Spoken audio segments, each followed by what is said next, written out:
ऐसा हो जाता है, छोटी सी बात का फसाना बन जाता है, प्यार में कभी कभी ऐसा हो जाता है। क्यों खामोश हो गई मशहूर गायक शैलेंद्र सिंह की आवाज। दिल में शौक था और दिमाग में अभिनय का जुनून। चेहरा मोहरा भी हीरो बनने लायक था, इसलिए सोचा कि अभिनय का बाकायदा ट्रेनिंग लेकर रूह पहले पर्दे पर उतारा जाए, लेकिन किस्मत ने पहले ब्रेक दिया गायन के क्षेत्र में। तो नहीं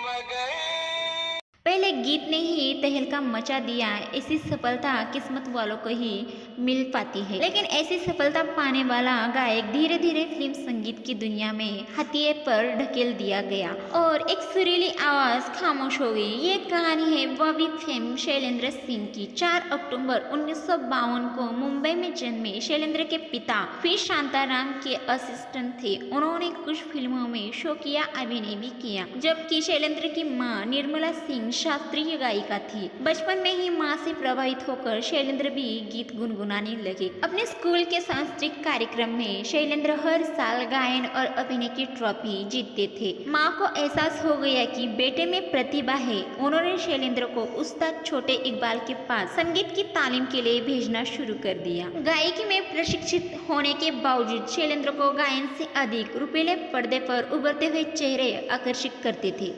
जवानी के दहलीज पर कदम रखने से पहले ही शैलेंद्र घंटों आईने के सामने खड़े होकर संवाद बोलते और अभिनय करते। पिता ने अभिनय को देखकर उनके जुनून को देखते हुए शैलेंद्र सिंह का पूना फिल्म इंस्टीट्यूट में दाखिला करवा दिया। शैलेंद्र सिंह के सपनों को पंख लगने लगे। शैलेंद्र पूना फिल्म इंस्टीट्यूट से पास होने ही वाले थे कि किस्मत ने करवट बदली। राज कपूर के लिए स्क्रिप्ट लिखने वाले वी.टी. साठे शैलेंद्र सिंह के पिता के दोस्त थे। एक दिन उन्होंने बताया कि राज कपूर अपने बेटे ऋषि कपूर को फिल्म बॉबी के जरिए लॉन्च कर रहे हैं। जो कभी ऐसा हो तो क्या हो, हम तुम और उन्हें ऋषि के लिए नई आवाज चाहिए। साठे शैलेंद्र सिंह को कई बार गाते हुए सुन चुके थे। उन्होंने शैलेंद्र को पूना से मुंबई बुलवाया और राज कपूर से मिलवाया। शैलेंद्र सिंह की आवाज सुनकर राज कपूर ने फैसला किया बॉबी में ऋषि कपूर को शैलेंद्र सिंह की ही आवाज देंगे। कौवा काटे काले कौवे से डरियो। जब बॉबी के गाने रिलीज हुए तो देश भर में तहलका मच गया। शैलेंद्र सिंह की युवा और ताजगी भरी आवाज खासियत यही थी कि इससे पहले किसी गायक की ऐसी आवाज नहीं सुनी गई थी। शैलेंद्र सिंह पहली फिल्म से ही सुपरहिट हो गए। फिर तो उन्हें गानों के इतने प्रस्ताव मिलने लगे कि उन्हें सांस लेने की फुर्सत भी नहीं मिली। फिल्म खेल खेल में जमाने को दिखाना है में होगा तुमसे प्यारा कौन, रफू चक्कर में तुमको मेरे दिल ने, आँखियों के झरोकों में से कई दिन से मुझे कोई सपनों में, जैसे गीत आज भी पसंद किए जाते हैं।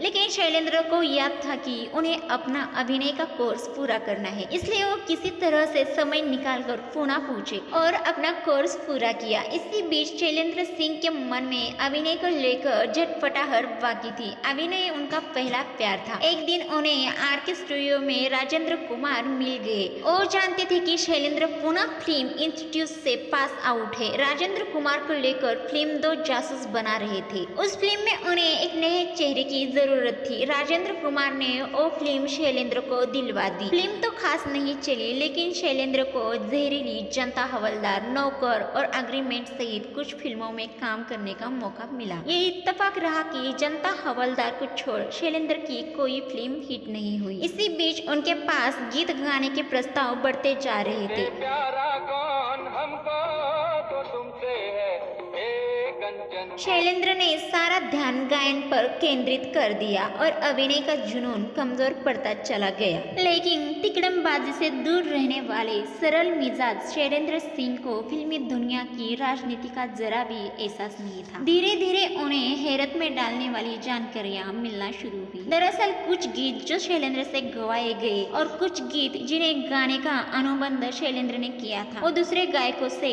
गवा लिए गए। उदाहरण के लिए जहरीले इंसान का सुपरहिट गाना शैलेंद्र सिंह को गाना था, लेकिन उसे किशोर कुमार से गवा लिया गया। यही हाल फिल्म राजा का हुआ। इसके 2 गीत जो शैलेंद्र को गाने थे किशोर कुमार से गवा लिए गए। और तो और ऋषि कपूर और डिम्पल कपाड़िया की फिल्म सागर के गीत शैलेंद्र को गाने थे। इस फिल्म का प्रीमियर शैलेंद्र के ही गाए गीत से हुआ, लेकिन बाकी के गीतों में किशोर कुमार की आवाज थी। इसी बीच शैलेंद्र सिंह ने कई नए संगीतकारों को मौके दिलवाए, लेकिन सफल होने पर उन लोगों ने कभी शैलेंद्र को गाने का मौका नहीं दिया। 1973 से शुरू हुआ उनका गायन के सफर में 1987 तक ठहराव आने लगा। इस दौरान उन्हें लगभग 75 फिल्मों में अपनी आवाज दी। शैलेंद्र कभी किसी के पास काम मांगने नहीं गए। उसी दौर में ये अफवाह उड़ गई थी कि शैलेंद्र सिंह के दिल का ऑपरेशन हुआ है और अब वो गाना नहीं गा सकते। इसी बीच उन्हें टेली फिल्मों में संगीत देने का मौका मिल गया। उन्होंने कई टेली फिल्मों में संगीत दिया और इसी काम में व्यस्त हो गए।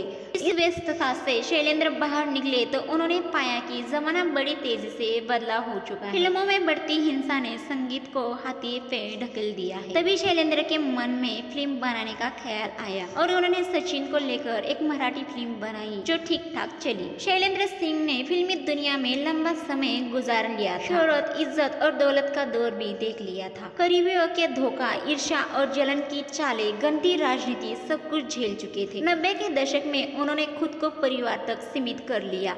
2004 में दबाव डालकर एकता कपूर ने अपने 2 धारावाहिकों में उनसे अभिनय भी करवाया, लेकिन जितेंद्र से पारिवारिक संबंधों की वजह से शैलेंद्र सिंह ने काम किया, अन्यथा अभिनय से उनका दिल उचट चुका था। गाने के प्रस्ताव मिलना बंद हो गए।